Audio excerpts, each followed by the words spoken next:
전체가 이제 목자에 대한 부분을 이야기를 하는데 마지막 결론부에서 뭘 얘기하냐면 여기서 말하는 목자는 예수 그리스도나 우리가 흔히 하는 뭐 종교 지도자 이걸 얘기하는 것이 아니고요. 적어도 스가랴 11장에서 말하는 목자는 정치 지도자를 얘기합니다.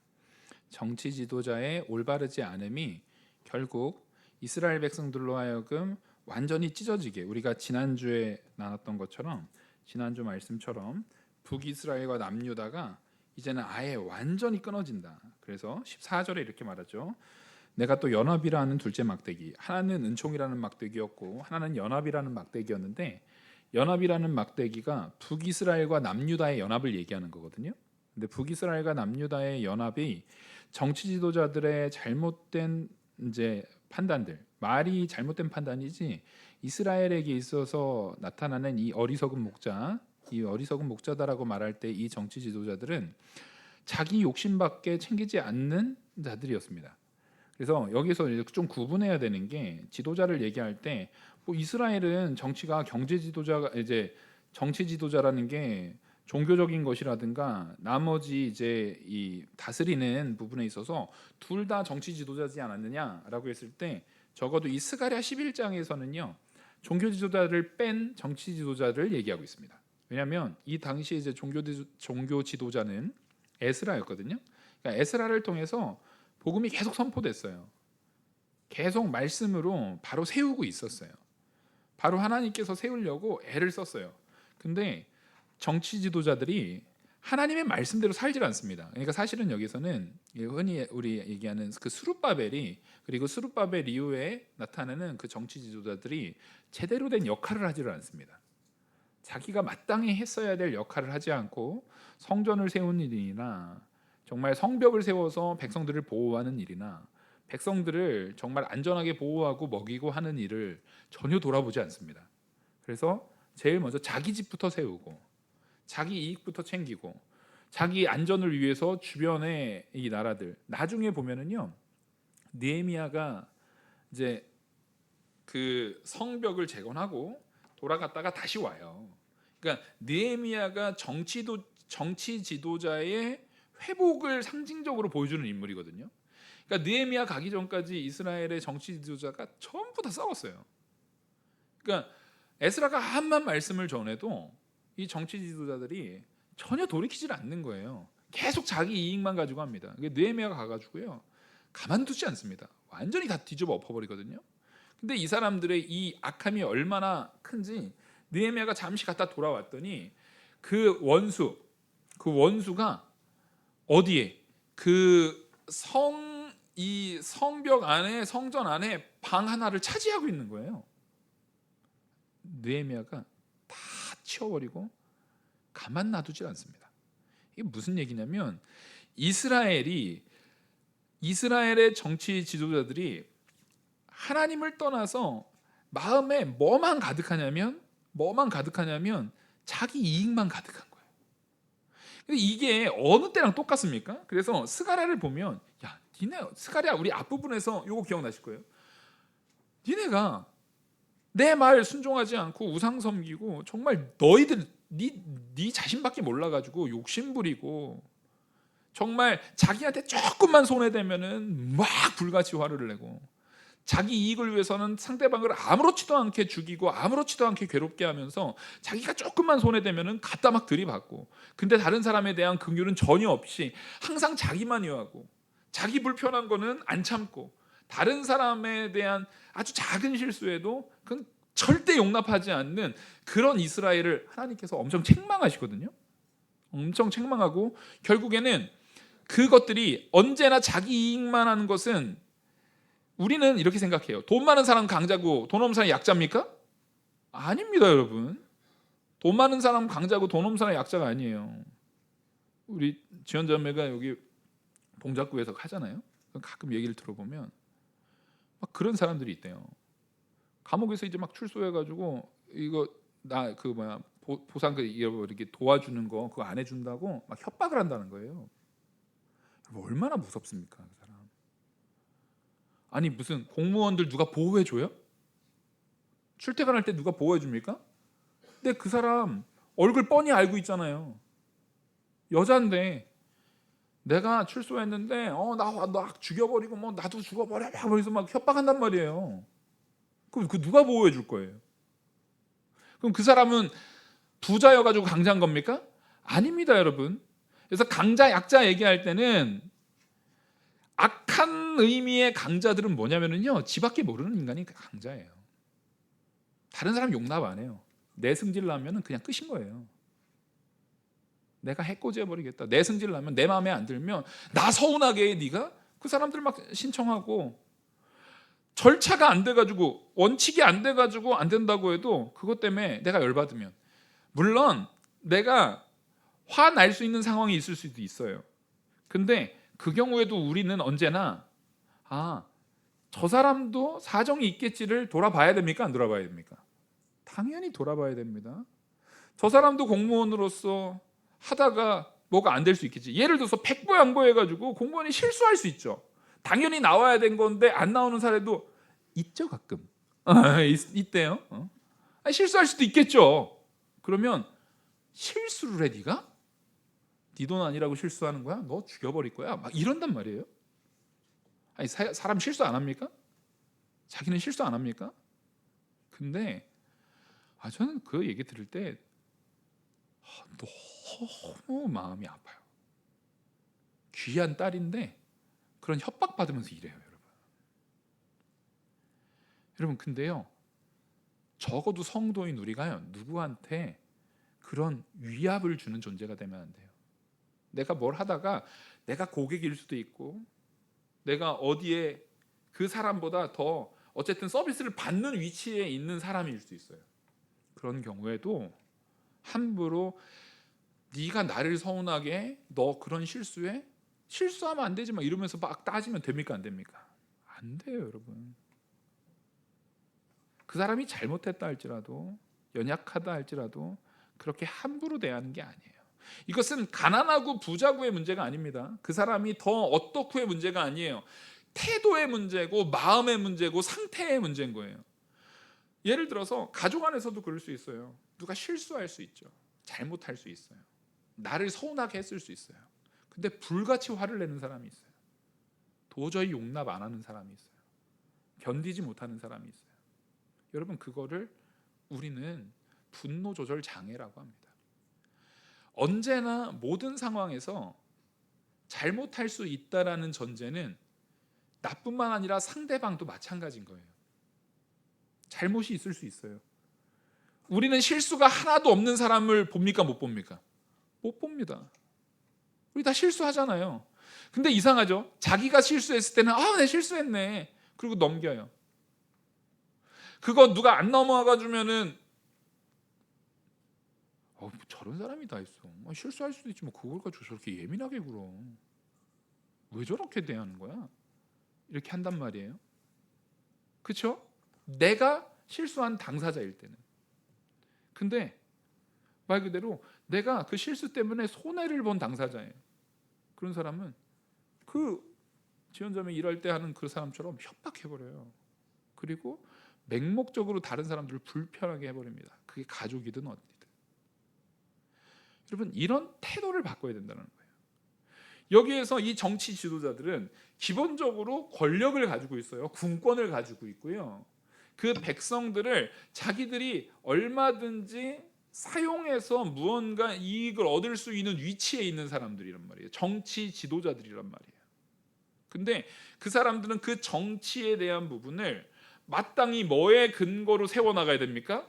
뭐 에스라 이제 율법 교사 같은 에스라 선지자 같은 사람을 통해서 얻어지는 말씀의 근거를 가지고 이것들을 세워나가야 되는데, 그들이 자기의 이익을 갖다 세워요. 그러니까 자기 이익에 부합되지 않게 누군가가 너 이거 갖다가 나 이렇게 해놔는데 실수해가지고 자기 이익에 부합되지 않게 행동하는 백성들이 있을 때는 어떻게 합니까? 압제를 해버렸습니다. 가만두지 않아 버렸어요. 자기 이익에 위배되거나 자기 마음에 안 들거나 할 때는요, 백성들을 얼마든지 압제했습니다. 실제 여기에서 이스라엘 백성들은 숫자가 작았어요. 그리고 이미 속국에 있었기 때문에 그 군권이라는 것은 페르시아 제국에서 허락하고 페르시아 제국에서 인정한 몇몇 지도자들에 의한 군권이 붙들려 있는 거예요. 그러니까 나머지 사람들은 그 권력 앞에 뭐라고 할 수 있습니까? 없습니까? 할 수 없는 거예요. 그리고 우리 사회도 마찬가지예요. 예를 들어서 막 공무원한테 막 뭐라 그래요. 막 뭐라 그래요. 근데 그 얘기 들으면서 너무 화가 났어요. 뭐냐면 아니 그러면 그런 거 막 고발하고 막 이렇게 조치해야 되지 않냐 그러는데 딱히 조치는 할 내용이 없더라고요. 그냥 계속 사과해야 된대요. 지연자매가 교회에서 웃고 있어도 그 웃는 게 아니에요, 여러분. 보면서 좀 웃어주시고 위로해주시고 그래야 돼. 지금 이 감정 소모가 너무 심한 거예요. 근데 여러분 보십시오. 내가 혹시 그런 누군가를 괴롭게 하는 사람은 아닌가를 돌아가 보셔야 됩니다. 우리가 혹시 그런 사람은 아닌가를 돌아보셔야 됩니다. 나 때문에 누군가가 그런 괴로움을 당하고 있지 않는가. 이거는 정치 지도자부터 시작해가지고 모든 성도들한테 지금 다 말하고 있는 거예요. 특별하게 딱 집어가지고 정치 지도자라고 여기서 말하는 이유는 뭐냐면 당시의 정치 지도자들이 너무나 악하게 행동했기 때문에 그래요. 그래서 이 악함이 언제까지 계속되냐면 느헤미야 오기 전까지 계속됩니다. 느헤미야가 오자마자 비참해하죠. 그래서 완전히 싹 뒤집어 엎어버리잖아요. 그 얘기는 느헤미야 오기 전까지 상황이 어땠다라는 거예요? 한심했다는 거예요. 느헤미야가 왔는데 성벽에 원래 성벽이 그 전에 있었던 돌들이 거기 있어야 돼요. 근데 그 돌들을 누가 캐가지고 가져간 사람들이 있는 거예요. 보니까 다 누구네 집으로 가져간 거예요? 지들 집 짓느라고 가져간 거예요. 이거 누가 가져간 거예요? 그거 그 지도자들이 가져간 거예요. 자기 이익을 위해서만 살아가는 그런 자들. 그러니까 하나님께서 그런 자들 때문에 은총을 걷어가 은총의 막대기를 분질러 버리고 그 다음에 연합을 깨트려 버리셨다는 거예요. 그래서 이후로 이스라엘 백성은 지금도 마찬가지입니다. 북이스라엘과 남유다가 완전히 하나로 합쳐진 사례가 여태까지 있습니까? 없습니까? 없어요. 사실상 이제는요 북이스라엘은 누군지도 몰라요. 그나마 북이스라엘에 섞여 있지만 후신이라고 볼 수 있는 사마리아인들 있잖아요. 예수님 때 사마리아인들은 어떻게 대했어요? 이방인보다 못하게 대했습니다. 사람 취급하지 않았습니다. 그러니까 그들은 감정적으로나 모든 면에서 화합된 적이 있어요, 없어요? 화합이 안 됩니다. 지금 화합이 전혀 되지 않아요. 화합되지 않는 이유는 누가 중심이기 때문에? 내가 중심이기 때문에. 나한테 이래? 나를 서운하게, 나를 열받게 해? 나한테 손해를 줘? 가만 안 둬 너. 내가 누군 줄 알아? 자, 아까 그 사람은 감옥 갔다 와가지고 돈도 없고 없으니까 거기서 받으러 온 거잖아요. 근데 무례함이 권력이 돼버립니다. 내가 누군 줄 알아? 이거 비슷하죠? 정치인들이나 권력 잡은 사람이 너 내가 누군 줄 알아? 무슨 영화 대사도 있잖아요. 내가 네 서장이랑 밥도 먹고 내가 뭣도 먹고 내가 어디도 같이 가고 이거나 그 나쁜 그 범죄자 이제 출소한 범죄자가 내가 면죄형 받아가지고 감옥 갔다 오고 이거나 다를 게 있어요? 상대방을 협박하는 데 있어서 다를 게 하나도 없어요. 언제나 약자가 있어요. 예를 들어서 두 사람이 있어요. 한 사람은 더 섬기려고 하는 사람이고 한 사람은 맨날 서운해하는 사람입니다. 그러면 둘 중에 누가 약자가 돼요? 섬기는 사람이 항상 약자가 돼요. 우리는 희한해요. 교회는요 섬기는 자가 돼야 돼요? 짜증내는 자가 돼야 돼요? 아멘? 섬기는 자가 되셔야 됩니다. 근데 교회 안에서 섬기는 자가 항상 약자 편에 서고 원래 섬기는 자한테 계속 요구하는 사람은 계속 요구하면서 그거 안 되면 짜증내. 왜 그거 안 했어? 왜 안 했어? 맨날 이게 절대 주님 오실 때까지 안 변할 원칙이잖아요, 이게 지금. 그래서 항상 섬기는 사람만 섬기고 고생하는 사람만 고생하고 또 짜증내는 사람은 계속 짜증내고 서운하는 사람은 계속 서운해하고 맨날 그러잖아요. 이게 왜 안 깨져요? 이게 왜 안 깨져요? 섬기는 자가 돼야 된다는 건 알아요. 근데 섬기는 자를 우습게 여기는 게 문제인 겁니다. 위정자들을 백성들이 섬겼어요. 그렇죠? 기본적으로 권력의 구도상 위정자들을 백성들이 섬겼단 말이에요. 근데 섬기는 백성들을 위정자들이 우습게 여겼습니다. 여러분, 누가 누군가를 섬겨주다가 좀 부족함이 있어도 그것을 감사할 줄 아는 성도가 돼야 됩니다. 위정자들은 이 시대의 백성들한테, 오늘날 한국의 위정자들도 마찬가지예요. 위정자들은 자기에게 표를 주고 자기를 뽑아준 사람들한테 감사할 줄 알아야 됩니까? 몰라야 됩니까? 감사할 줄 알아야 됩니다. 지금 한국 사회가 그게 무너졌어요. 그리고 여러분들도 자꾸만 사람한테 매여요. 그러셔서는 안 돼요. 차악이 아니라 둘 다 잘못했으면 둘 다 버릴 수도 있어야 되는 거예요, 여러분. 무슨 얘기인지 아시겠죠? 둘 다 잘못했으면 둘 다 버릴 수도 있어야 돼요. 우리는 그런데 잘못했냐 안 했냐에 대한 기준을 뭘로 봐야 됩니까? 말씀의 기준으로 봐야 된다니까요. 왜 지금 위정자들이 15절에서 말한 것처럼 여호와께서 내게 이르시되 너는 또 어리석은 목자의 기구들을 빼앗을지라. 어리석은 목자의 기구, 어리석은 목자라는 것이 그 정치 위정자들 얘기하는 거예요. 정치 지도자들 얘기하는 거거든요. 말 그대로 자기의 위압, 자기의 권력, 자기의 힘, 자기의 이 무례한 압제를 통해서 백성들을 괴롭게 했던 사람들을 말하는 겁니다. 근데 이 사람들이 왜 이런 어리석은 지도자가 됐습니까? 에스라 말을 안 들어요. 하나님의 말씀이 선포되지 않은 게 아닙니다. 하나님께서 분명히 우리가 스가랴 통해서 봤듯이 스룹바벨이 메인이잖아요. 스룹바벨이 정치 지도자로 온 거고요. 스룹바벨하고 같이 예수아가 같이 왔는데 우리 앞에 스가랴 전반부에서 봤듯이 하나님께서는 그 길을, 그 대표성을 스룹바벨에게 주든가요? 예수아한테 주든가요? 기억 안 나세요? 예수아한테 줍니다. 이게 영적 변화가 있어야 된다는 것을 말하는 거예요. 원래 정치적 지도자로서 메인은 스룹바벨이 맞아요. 총독이 스룹바벨이에요. 근데 하나님께서는 에스라한테 그 권한을 준단 말이에요. 말씀으로 변화되지 않는 변화, 말씀으로 변화되지 않는 민족은 소망이 없어요. 지금 그걸 말한 겁니다. 그래서 이후로도 하나님께서는 에스라도 보내고 많은 사람, 학계도 보내고 지금 스가랴도 보내고 많은 사람들을 통해서 뭐랑 똑같습니까? 포로로 잡혀가기 전이랑 똑같은 상황이에요. 많은 사람들을 보냈는데도 변화가 돼요? 안 변해요? 안 변해요. 그래서 우리가 진짜 무서워야 되는 건 뭐냐면요, 내 안의 욕심이 그렇게 무서운 겁니다. 나밖에 모르는 마음, 내 승질에 안 맞으면은 일단 승질을 내고 보는 마음, 내 기분에 안 맞으면 일단 들이받고 보는 마음, 일단 다른 사람이 뭐가 중요해? 일단 내가 중요하지. 다른 사람은 그건 난 잘 모르겠고 나는 내가 중요해. 난 일단 내가 우선이야. 난 내가 먼저야.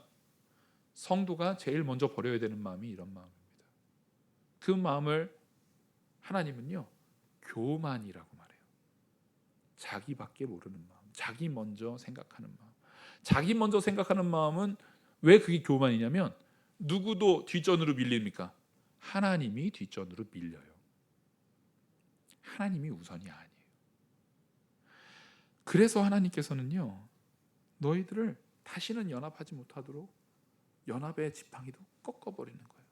너희에게 내가 다시는 은총을 베풀지 않겠다. 은총의 지팡이도 꺾어버리시는 거예요.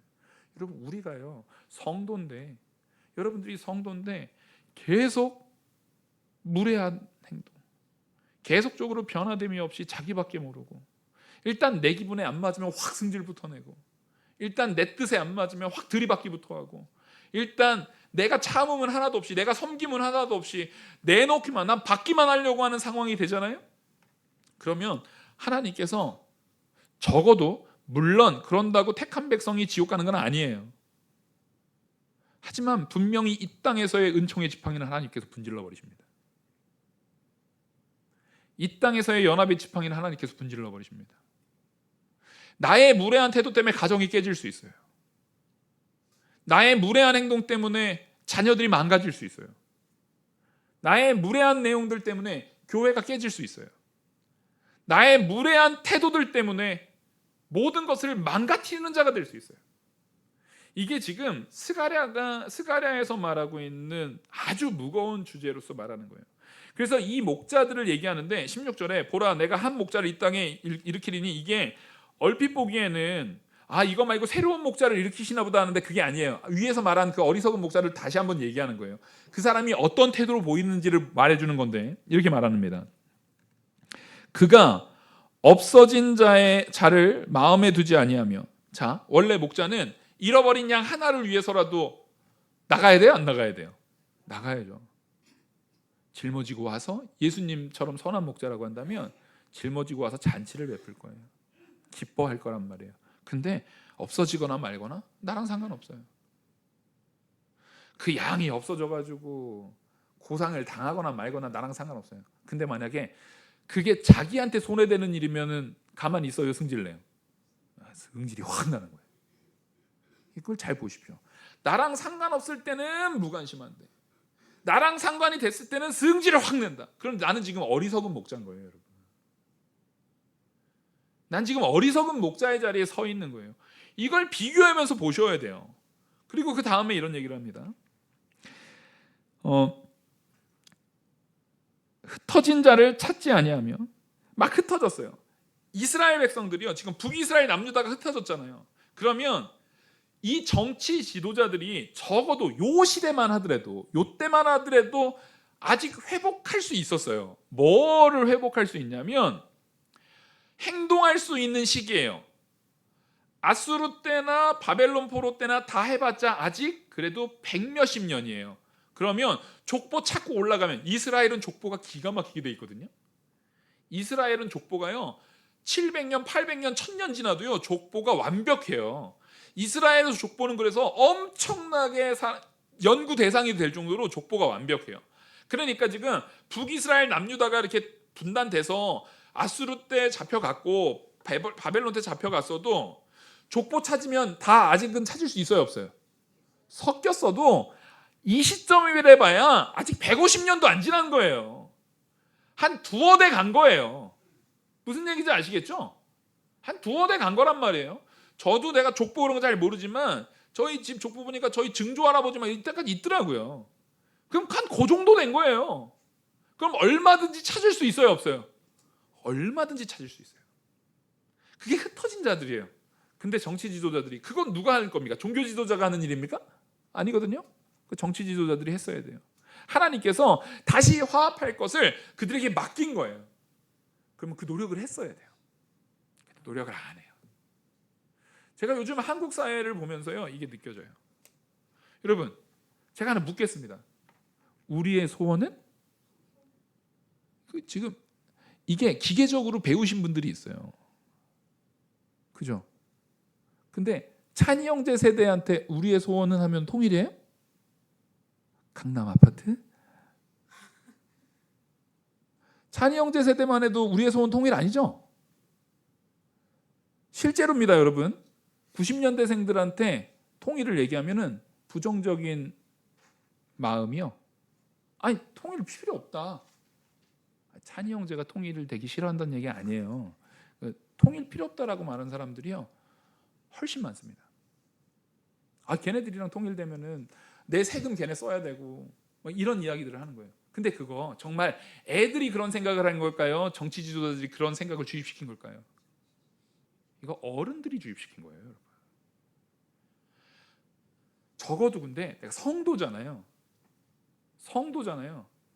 북한이 적화 통일도 안 되지만 현상 유지? 그냥 북한은 북한대로 살고 우리는 우리대로 산다? 그럴 듯해 보여요. 적어도 성도가 가져서는 안 되는 생각이에요. 왠지 아십니까? 북한에 우리와 함께 같은 신앙을 고백하는 지하교회 성도들이 있습니까? 없습니까? 있어요. 그 사람들에게 신앙의 자유가 없어도 됩니까? 잡히면 죽을 수밖에 없는 그들을 향해서 적어도 우리는 복음을 위해서라도 복음에 근거한 통일을 바라는 사람이 돼야 돼요. 성도는 그래도, 우리가 그래서 북한 성경금 저거 내는 이유가 그거잖아요. 아주 작은 금액이라도요 우리는 그걸 소망하고 있어야 돼요. 근데 지금 한국 사회는 그걸 소망합니까, 안 합니까? 이상한 방향이 돼버렸어요. 적어도 우리는 거기에 사람들이 복음을 자유롭게 받을 수 있는 체제는 만들어지기를 원하는 마음으로 하나님 앞에 구할 수 있는 믿음이 있어야 돼요. 근데 지금 한국은 그걸 구하지 않아요. 그걸 바라지 않아요. 그걸 원하지도 않아요. 성도가 가져서는 안 되는 생각입니다. 이건 뭐랑 똑같냐면 그 사람들을 하면 우리 세금이나 더 들지. 여러분들 마음속에도 그런 마음 가지셨던 분들 계실 수 있어요. 여러분 그거 회개하셔야 돼요. 이거는 목사님 뭐 사람마다 생각이 다를 수도 있지. 내가 그런 마음 가졌다고 목사님 자기가 뭐라고 회개하라 말아야 그렇게 하신다고 해도 소용없어요. 회개하셔야 돼요. 적어도 성도라면 회개하셔야 돼요. 그들이 복음을 바로 전해 듣지 못하고 예수를 구주로 시인하는 것 때문에 죽임을 당하는 그 모습을 우리가 뻔히 알고 있으면서도 나는 내가 배부르고 등 따시면 됐다라는 마음가짐은 성도로서 가장 폐역하고 더러운 흐트러버리는 마음입니다. 정말 더러운 마음입니다. 여러분 회개하셔야 됩니다. 제가 전에도 한번 말씀드렸던 것 같은데 캐나다 유학 당시에 북한에서 탈북하신 분이 와가지고 한번 말씀하신 적이 있어요. 그분이 얘기를 하는데 거의 대부분을 울면서 하느라고 말을 잇질 못해요. 가장 충격적이었던 게 탈북하다가 잡히잖아요. 요즘은 모르겠어요. 그 당시 제가 그때 이제 25살인가 그랬는데 탈북해서 잡히면 그 사람들을 총으로 쏴주는 게 아까워가지고 총으로 쏴 죽이면은 금방 죽잖아요. 이 총알이 아까워가지고 총으로 안 죽여요. 총으로 안 죽이고 어린애들은 벽에다가 집어 던져서 죽입니다. 그 사람이 한 얘기예요. 다른 사람들은 바닥에다가 눕혀놓고 또 어차피 다 죽일 건데도 막 유린하고 여자들은 유린하고 아들 한 9살짜리 자기가 본 가장 끔찍한 거는 9살짜리 애한테 또 예수 믿어 안 믿어? 예수 믿어.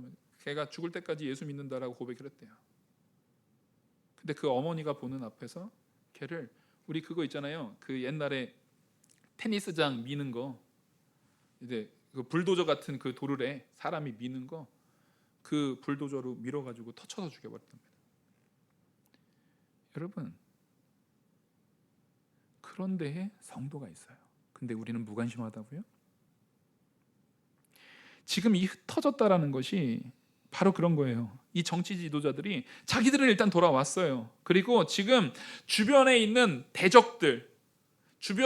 대적들하고 짬짬이로 조금만 화합만 하면 그 사람들하고 정치적으로 조금만 이 화합만 해가지고 내 이익을 추구하면 하나님 떠나고 하나님 말씀 상관없고 내 이익만 조금 추구하면 적어도 자기 죽을 때까지는 충분히 먹고 살만 하거든요. 자기 죽을 때까지는 괜찮거든요. 여러분 그런 신앙생활 하시면 안 됩니다. 나 죽을 때까지만 괜찮으면 돼요? 나 죽을 때까지만 이 나라 안전하면 됩니까? 그럴 수가 없어요. 성도로서 성도의 마음가짐을 가지셔야 돼요. 성도로서 살아가셔야 됩니다. 우리는 내가 이 땅에서 잘 먹고 잘 사는 것만 보는 사람들이 아니에요. 복음이 함께 선포되고 있는 사람을 내 형제로 볼 수 있는 마음가짐을 가져야 됩니다. 그래서 이 흩어져 있는 우리가 이스라엘과 남북으로 분단된 게 지금 이게 남북 분단된 거를 너희가 왜 다시 화합하려는 노력을 전혀 하지 않느냐는 것을 책망한 거예요. 지금 이 말씀이. 그럼 오늘날 우리에게 하는 말씀하고 똑같은 겁니다. 지금 요즘 들어서는 한국 정치 지도자들이 북한하고의 그거를 정말 바랍니까? 제가 볼 적엔 아니에요. 통일의 구호를 얘기하는 사람은 아무도 없어요. 아니 당 떠나서 어느 당도 없어요. 그냥 거기는 거기대로 우리는 우리대로 우리나라 경제만 얘기를 해요. 여러분 계속 경제 우리 돈 많이 벌고 옛날만 하더라도 그게 통일을 위해서였어요. 저 학교 선생님이 그런 얘기를 했어요. 우리가 너희들 열심히 공부해야 된다. 열심히 일해야 된다. 그래가지고 너희들이 자꾸만 뭐 말 그대로 우리 우리가 자꾸 부자가 되면은 저기 서독이 부자가 되고 동독이 가난하니까 흡수 통일됐어. 그런 것처럼 우리도 부자 되면 흡수 통일될 수 있어. 근데 그거 안 돼요. 북한이 핵 가지고 있어서. 그죠? 그리고 체제상 제가 볼 적에는 미국도 중국도 러시아도 세계 열강들이 한국을 통일되게 하는 걸 바래요, 안 바래요? 안 바라는 게 확실합니다, 여러분. 안 바라는 게 확실해요. 속지 마세요. 아니, 세상에 미국이 우리의 구원자입니까? 중국이 우리의 구원자예요? 그런 거에 속지 마시고 우리는 하나님의 뜻이거든, 하나님의 원하시는 뜻이거든, 적어도 저 공산주의 상황 속에서 복음을 온전히 듣지 못하고 예배 생활하다가 죽을 수밖에 없는 사람들에 대해서 하나님 긍휼을 베풀어 달라는 진심 어린 기도가 적어도 있어야 됩니다. 그렇지 않으면요, 이 말씀처럼 우리가 흩어진 자를 찾지 않는 자가 되는 거예요. 여러분, 그들을 위해서 기도하지 않으면 흩어진 자를 찾지 않는 자가 내가 되는 거예요. 내가 그 사람이 되는 거예요. 그리고 상한 자를 고치지 아니하며 많은 어려움을 겪는 자들이 있습니다. 백성들이 많이 상하고 어려움을 고초를 겪고 있어요. 막 약탈도 들어오고요 하는데 이 위정자들이, 정치 지도자들이 자기의 권력, 자기는 부자예요. 우리나라 정치인들 얼마나 부자예요. 그죠? 인생 역전이라 그러잖아요. 제가 보니까요, 유럽의 국회의원들은 보니까 월급이 안 높아요. 유럽의 어느 나라 국회의원은 제가 놀랐어요. 제가 국회의원보다 사례가 많아요. 보니까 그 유럽의 그 어느 나라인데, 여러분 저 목회자 돈 많이 받아요. 그러니까 유럽의 어느 나라인지 제가 어느 나라인지 정확하게 기억이 안 나는데 그 나라 국회의원은요, 비서관, 보좌관 이런 것도 없어요. 차도 없고요. 자기가 다 이거 정책 이거 다 해가지고 막 직접 막 이렇게 인터넷에다가 막 해가지고 직접 막 보고 해야 되고 막 다 이런 거 하고요. 사무실도 우리 사무실보다도 작아요. 그런 거 하나 있어요, 그냥. 아니, 사례도 저보다 적게 받더라니까요. 우리나라도 좀 그렇게 했으면 좋겠어요. 여러분, 권력자들이 자기들의 이익을 위해서 권력을 독식할 때 나라는 망가집니다. 놀랍죠? 그렇게 싸우는데 국회의원한테 지급되는 예산 줄이자라고 하면은 하나같이 통과 안 시키잖아요, 자기들이. 놀랍죠? 그들은 이미 마음이 통일되어 있어요. 무엇으로요? 자기들의 이익으로. 지금 스가랴가 무려 2000년이 넘는 시절에 한 2400년쯤 되는 시기예요, 지금. 예? 2400년보다 좀 더 되겠네. 한 2500년 전에 그 이스라엘 사람들한테 비판하고 있는 정치 지도자를 비판하고 있는 내용이 오늘날 대한민국의 정치 지도자를 얘기하는 거랑 별반 차이가 없어요. 내용이 여기다 갖다 붙여도 그대로 맞아요. 이 얘기는 한국만 특별히 썩어서가 아니라, 여러분, 원래 정치 지도자들은 하나님의 온전한 인도를 받지 않으면 썩어질 수밖에 없습니다. 지금 이스라엘이 왜 썩었어요? 에스라가 전하는 복음이 그들을 주장하지 못해요. 우리도 마찬가지입니다. 여러분들이 정말 신앙인들이 믿음 안에 온전히 서고 믿음의 가치를 분명히 세우고, 예를 들어서 이런 거죠.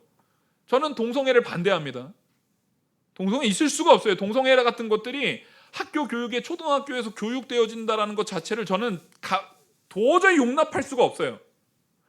근데 서울의 기독교 인구가요, 다른 거 다 떠나고 딱 서울만 봤을 때 기독교 인구는요, 퍼센테이지가 50%가 넘어요, 여러분. 그러니까 전국적으로 보면은 기독교인가 그렇게 많지는 않은데 기독교인들이 서울에 거의 다 몰려 있단 말이에요. 그러니까 서울만 보면 근데 서울이 모든 선거에 거의 메카잖아요. 서울 안에서 만약에 예를 들어서 동성애 막 이런 거, 그거를 정책으로 내는 사람들이 서울에서 기독교인들만 저거는 안 돼, 저건 있을 수 없어라고 한 마음으로 딱 뭉치잖아요. 그럼 그 사람은 절대로 뽑힐 일이 있어야 돼요, 없어야 돼요? 없는 게 상식이잖아요. 근데 서울에서 그런 사람들 항상 뽑혀요, 안 뽑혀요? 뽑혀요. 제가 이 말씀을 왜 드리냐면 여러분들한테 뭐 지금 선거 얘기하는 게 아니에요. 신앙인이 신앙의 가치를 가지고 오늘날을 살아가고 있지 않습니다. 우리가 그러면 정치 지도자만 욕할 명분이 있습니까? 없습니다. 우린 그럴 명분이 없어요. 성경에 옳은 정책이냐 아닌 정책이냐 우리한테 관심이 없어요. 그래서 야, 그 사람 되면은 우리 동네 땅값 오른대? 그 사람 여기 개발 어디 개발 뭐 여기 그린벨트 풀어준대? 여기에 전철 세워준대? 그런 것만 보는 거예요. 결국에는 내 상태가 이미 백성부터가 에스라의 말씀의 기준을 가지고 살아가지 않기 때문에 모든 정치 지도자들도 당연히 니네들은 내가 학대해도 상관없지 뭐. 내가 얼마든지 함부로 대해도 어차피 니네 나 뽑을 거잖아. 어차피 내가 니네들한테 함부로 해도 어차피 니네가 뭐 어쩌겠어. 대안 없잖아. 이렇게 된다는 겁니다. 여러분 적어도요. 신앙인이 말씀의 기준으로 온전히 서잖아요. 그러면 서울에 있는 모든 정치인들은요. 벌벌 떨게 됩니다. 야, 적어도 기독교인이 반대하는 거에 대해서 함부로 하면 안 되겠다라는 정치적 두려움을 갖게 됩니다. 그 사람들이 하나님을 경외하는 게 아니에요. 그 사람들은 어쨌든 표 못 받으면 끝이에요. 4선, 5선을 했건 뭔 상관이에요. 그 다음에 떨어지면 끝입니다. 아무것도 아닌 거예요. 여러분, 우리는 분명히 알아야 됩니다. 정치 지도자들이 지금 스가랴가 욕하고 있는 것은 정확하게 정치 지도자를 얘기한다고요. 근데 이 정치 지도자들이 왜 망가졌냐고요. 에스라의 말을 듣지 않는다니까요. 오늘날 정치 지도자들이 다 기독교인입니까? 아닙니다. 그 사람들은 에스라의 말을 어디서 들어요? 유권자인 우리의 표를 통해서 들어요. 유권자가 성도일 때 성도의 이게 여러분 이거 하니까 또 기독교당 막 이런 거에 만들어가지고 막 나가가지고 교회의 목소리를 내자 이런 그런 짓 하지 마시고 그런 거 하라는 얘기가 아니에요. 적어도 내가 왜 이런 투표를 하는지에 대한 확고한 가치를 나도 갖고 신앙인으로서 내 자녀도 갖게 하고 한 믿음의 가정 안에서 부모도 자녀도 나도 그 가치를 가지고 하면 그 사람들은 맨날 분석하는 게 야, 사람들이 그 사람 이 사람들이 여기 왜 뽑았대? 왜 뽑았대? 무슨 정책 때문이야? 이거 우리가 안 알려줘도 걔네들이 맨날 그거 연구해야 안 해요. 걔네들이 연구합니다. 걔네들이 그게 밥벌인데. 그래서 우리가 신앙의 참된 가치를 분명하게 보여줄 수 있어야 됩니다. 그래야 정말 그 사람들이 두려워함으로 상한 자들을 고치려고 하고요. 강건한 자를 먹이지 않는다는 것은 우리가 이래요. 정치인이 그러거나 말거나 나는 잘 먹고 잘 사는데 이거 오산입니다, 여러분. 그래서 강건한 자라는 것은 양이 튼튼한 양 있죠. 건강한 양 있잖아요. 알아서 내비둬도요. 잘 먹고 다닐 수 있는 건강한 양이 있어요. 우리도 여러분들이 자산이 좀 많고 부모한테 물려받은 것도 좀 있고 내가 그래도 직장도 좀 괜찮고 돈도 좀 잘 벌고 이래가지고 강건해요. 옛날에 어디가 그랬냐면요. 베네수엘라가 그랬어요. 베네수엘라 GDP가 미국보다 높았습니다. 전 세계 미인 대회 대부분의 1등은 다 어디였어요? 베네수엘라였어요. 그게 90년대 일입니다. 지금 베네수엘라는요. 전 세계에서 제일 못 살아요. 전 세계에서 몸 파는 여자가 제일 많은 나라가 미인 대회에서 1등이 제일 많았던 나라가 베네수엘라였는데 전 세계에서 이제는 몸 파는 자가 제일 많은 나라가 베네수엘라가 됐어요. 수레에다가 돈을 싣고 가도 휴지 하나를 못 사요. 거기가 기름 나는 나라예요. 전 세계에서 석유 시추가 가장 많았던 나라예요. 지금도 기름이 많이 매장돼 있어요. 그런데도 그러고 있어요. 나는 강건하니까 괜찮다고요? 나는 직장 좋으니까 괜찮다고요? 나는 집 있으니까 괜찮다고요? 그 사람들도 다 그런 줄 알고 살고 있었어요. 근데 나라가 그렇게 돼버리면 여러분들이 가지고 있던 집 아무 상관없습니다. 여러분이 가지고 있던 직장 아무 상관없어요. 그냥 같이 다 망가져 버리는 거예요. 여러분, 분명히 기도하는 성도 되셔야 됩니다. 나라를 위해서 기도하셔야 됩니다. 기도하는 성도가 되셔야 돼요. 그래서 이 강건한 자를 먹이지 않는 거예요. 정치 지도자들이 먹이질 않아서 굶겨서 죽여버린다는 거예요. 멀쩡했던 사람까지도 굶겨서 망가뜨려 버리는 사회를 만들어 버린다는 겁니다. 오히려 살찐 자의 고기를 먹으며 그 굽을 찢으리라. 살찐 자를 데려다가 오히려 난도질해 가지고 야, 얘 살쪘네. 다 뺏어요. 다 뺏어서 먹어치워 버리는 거예요. 굽을 찍어버리고.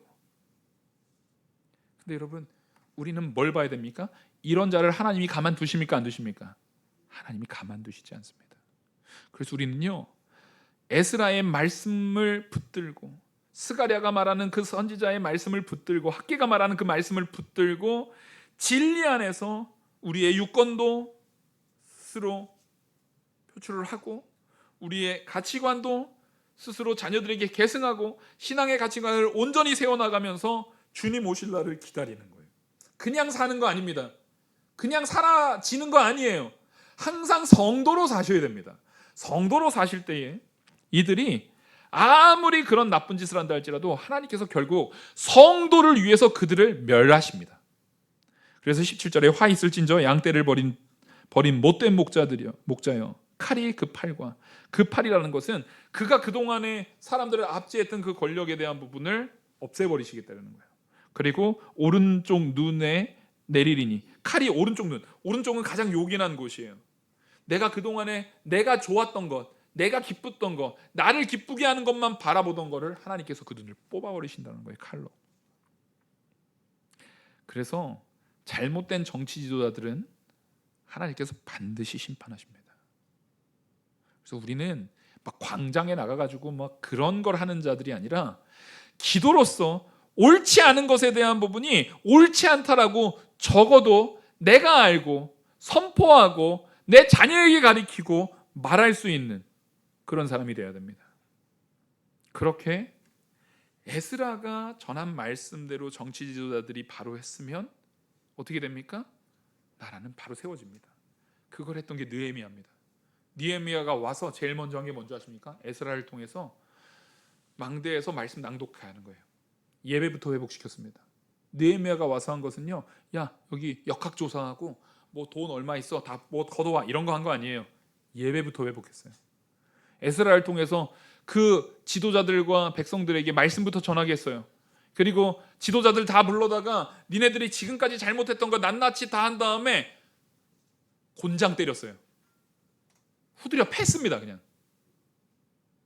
하나님께서 심판하세요. 이렇게 하나님이 심판합니다. 우리는요, 언제나 하나님께서 결국 느헤미야 같은 하나님의 말씀에 귀 기울이는 그런 정치 지도자를 보낸다, 이렇게 착각하면 안 돼요. 이게 착각이에요. 제가 이 말씀을 굳이 말씀드리는 게 이걸 이렇게 해석하실 분들이 혹시나 계실까 봐. 그래서 어떤 정치인이 저 사람이야말로 주님이 보낸 느헤미야 같은 사람이야. 자, 따라하겠습니다. 죽을 때까지 그런 사람은 없다. 없어요. 주님 오셔야 되는 거예요, 그거.